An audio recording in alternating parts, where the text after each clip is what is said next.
Growing up, everybody has their childhood sports hero. Michael Jordan, Wayne Gretzky, Jerry Rice, Mike Piazza. For me, it was Henry Rowan Gardner. Hi everyone, and welcome to Take Two. This is where we take a look back at movies that we loved, maybe ones that we haven't seen in a while, but still hold a dear place in our heart. And today, we're going to be talking about Rookie of the Year from 1993. It was directed by Daniel Stern. It stars Thomas Ian Nichols, Daniel Stern, and Gary Busey. It tells the story of Henry Rowan Gardner. He's a 12-year-old boy who ends up breaking his arm. And in the recovery process, it recovers way too much, I guess you can say, in extreme heels. And he can now throw a 100-mile-an-hour fastball. He demonstrates this at a Cubs game, and they end up hiring him as their new pitcher for the Chicago Cubs. 12-year-old Henry Rowan Gardner. The movie is very, very fun. Watching it as a kid, I thought, how cool is this? You actually we all had those childhood fantasies, right? What if I get to play in the majors? One day, oh wait, not one day, but it actually is happening now in real time for him. This little boy out on this massive field with these huge players, professionals. It's a kid's dream come true, right? Watching it now as an adult, I now see the lessons that they were trying to teach us, I guess you could say, as kids.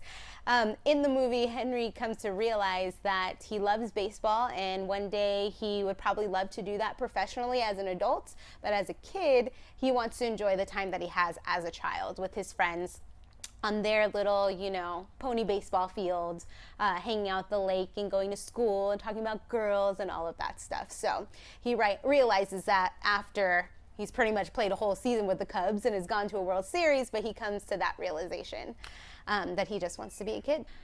Some of my favorite moments in the movie would have to be when Henry bats for the first time. It's one of the most anxiety-filled moments. He is so little, and these fastballs are just zipping in. He ends up being walked. The pitcher ends up complaining that because he's so small, he doesn't even have a strike zone, but whatever, he gets on base. It's incredible. But then comes the next chunk of that scene where, oh, now he's on base. That means he's got to run. He's got to be strategic. He's got to be quick. And as a 12-year-old working with grown men, that's just not going to happen. And hilarity ensues. It's one of my favorite moments. Also, a fun one is just seeing him work with Chet Steadman. So Chet Steadman is the Rocket. It is his sports hero, I guess you can say, and is pretty much at the end of his pitching career as a pitcher for the Cubs, but he just is very cranky and grumpy all the time. But seeing his friendship flourish with Henry is really cool as well. The movie also has one of my favorite movie moms. Her name is Mary Rowan Gardner, and she is just Henry's #1 fan. She loves baseball and is a huge fan of baseball as well, but not as much as she is of her son. And it's cool to kind of see her go through these realizations. Like, she wants to be aware that she's not taken in by all of the spectacle of the professional baseball world, because yes, it's incredible, but she also needs to remember that Henry is 12 years old. She's a boy. I mean, he is a boy that could be easily manipulated by things. She doesn't want him to lose out on his childhood, but she also doesn't want him to lose a really great opportunity. So it's her kind of battling that and finding where the line is. It's really interesting to kind of watch her. And what's really consistent about her is Henry. Henry is just the focus. We have to take care of him. We have to make sure we're doing right by him and make sure that he's successful in whatever he decides to do, whether it be baseball or anything. So it's really great to see that as well. Like I said, in the movie, not only do we get Tommy and Nichols, who at the time I had a big old crush on when I was young. Big old crush, right? You'll know him too from American Pie. He ended up doing that later. That's not really my thing. So I wasn't really a fan of that too much. But he was also in Kid in King Arthur's Court. Pretty much kind of plays the same character as like a baseball kid who's like younger. And for a little while, I honestly thought it was like a continuation. Like, oh, here's another story with Henry Rowan Gardner. And what? He goes back in time? Yeah, that's not. Yeah, they're not the same character. But it's Thomas Ian Nichols, and I had a big old crush on him, so I didn't care what he was doing. I was watching.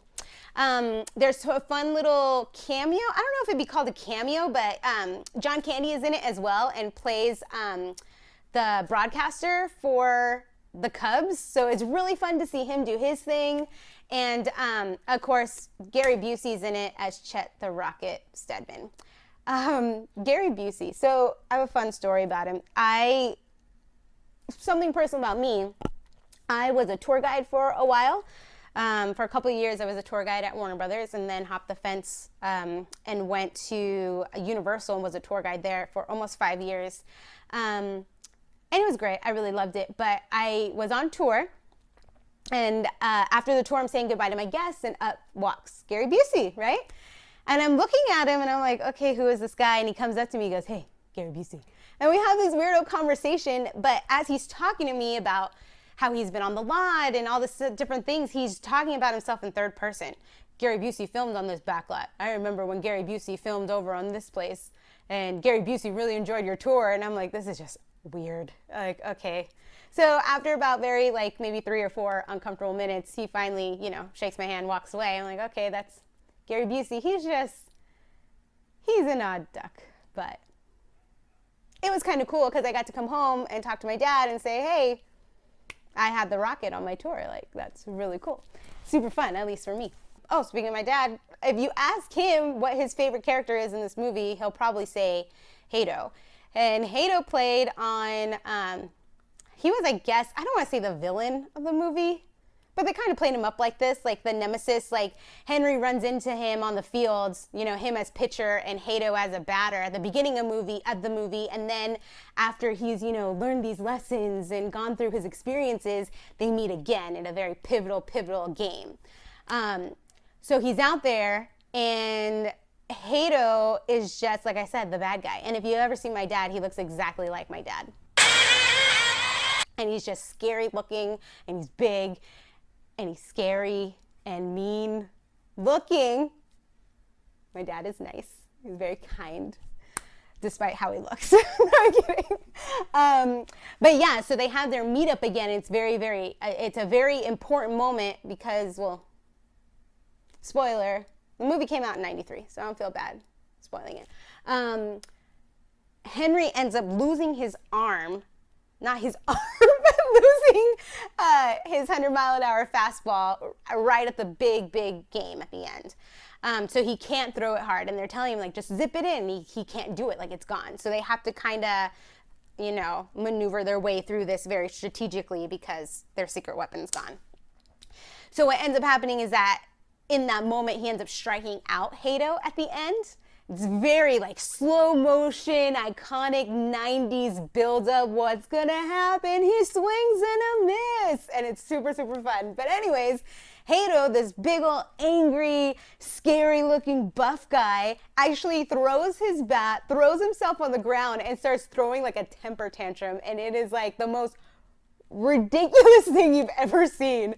But it's so fun. And I personally think it's hilarious because the man looks just like my dad. So it's like watching my father throw a temper tantrum at home plate in Wrigley Field. And it's really fun.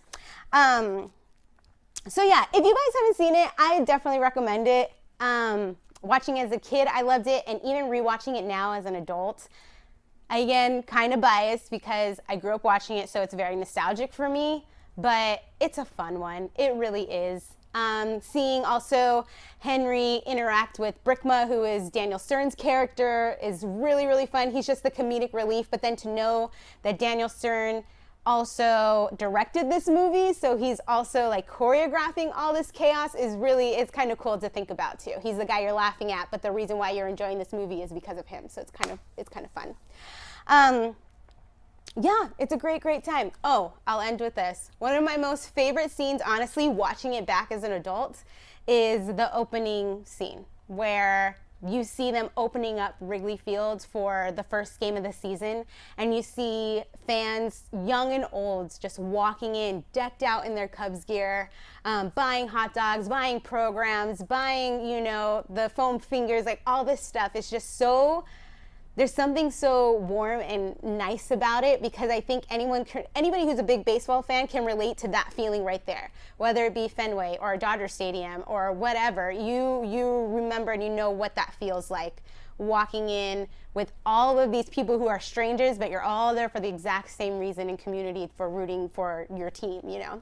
It's just a very homey feeling. And especially with baseball not being around right now, watching something like that just kind of brings it back and makes it very nostalgic in a bunch of different ways, not just with the movies, but with physically being there at the ballpark. It's a lot of fun. And I personally have never been to Wrigley Field, but I know if I ever go, like, that score from that opening scene is going to be playing in my head. Like, I'm going to hear it, you know, just walking through those gates. And it's going to be magical. And it will happen one day. But yeah, so Rookie of the Year, guys, I hope you check it out. It's a fun one. Watch it with the kids. It's very kid-friendly. They're going to laugh. You're going to laugh. You guys are going to enjoy it.